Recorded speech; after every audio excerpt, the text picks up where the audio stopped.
Ayan po mga kadorobo.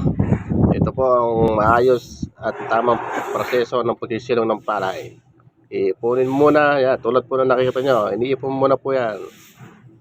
At meron po tayong Metro 8 dito na taga-Wales. Apo, Metro 8. Oh. Isang kaway-kaway nga dyan.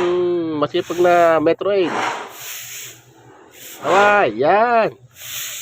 Sipag. Ayusin mo dyan. Po, napakadami po ng nagsisilo ngayon.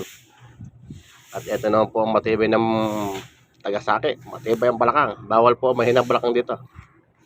Okay ka dyan, Pogi. Pogi. Yun, suplado ka pa ya. Oh, okay ka ba dyan? Apo, nakakita nyo po, napakadami pa. Ang lang sasakiin. Ito na lang, maganda naging panahon ngayon, kaya po natuyo. Malaking bagay po yan. Iwas gastos ng malaki. Bali, ang babayaran po dyan sa araw lang na kanilang bibilad. Per kaban ng bayaran sa bibilad. Napakadami.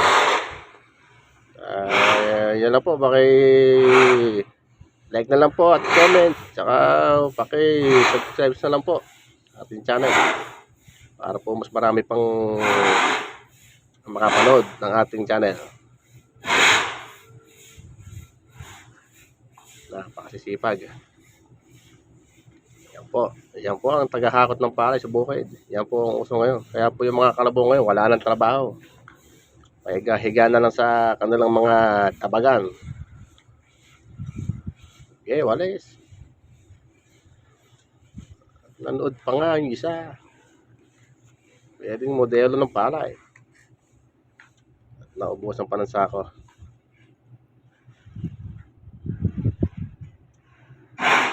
Papatuloy pa po yan hanggang sa